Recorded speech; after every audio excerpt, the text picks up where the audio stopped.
প্রধানমন্ত্রী তারেক রহমানের সাম্প্রতিক চীন সফরে বাংলাদেশ থেকে কাঁঠাল রপ্তানির বিষয়ে একটি সমঝোতা স্মারক সই হয়েছে।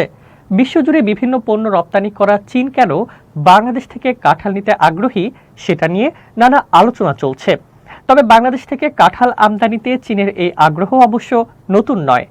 রোববার বিবিসি বাংলার এক প্রতিবেদন থেকে এ তথ্য জানা যায়।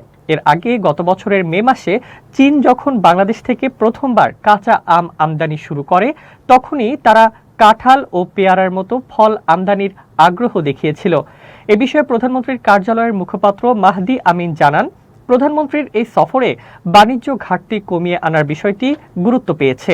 সফরের দুই দেশের মধ্যে অবকাঠামো, দুর্যোগ ব্যবস্থাপনা, ডিজিটাল ইকোনমি সহ বিভিন্ন বিষয়ে মোট 17টি MOU স্বাক্ষরিত হয়েছে, যার মধ্যে কাঁঠাল রপ্তানির বিষয়টিও রয়েছে।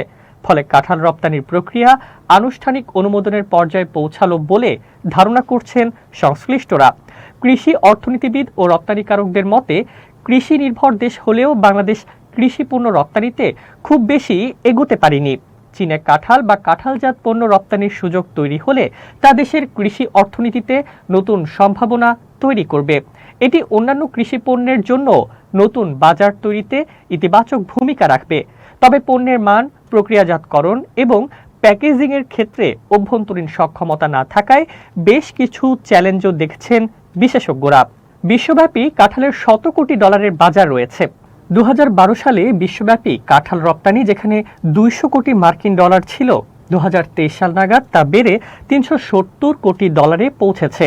ভিয়েতনাম, থাইল্যান্ড, নেদারল্যান্ডস, চীন ও ইকুয়েডর বিশ্বব্যাপী রপ্তানির 60% সঙ্গে জড়িত।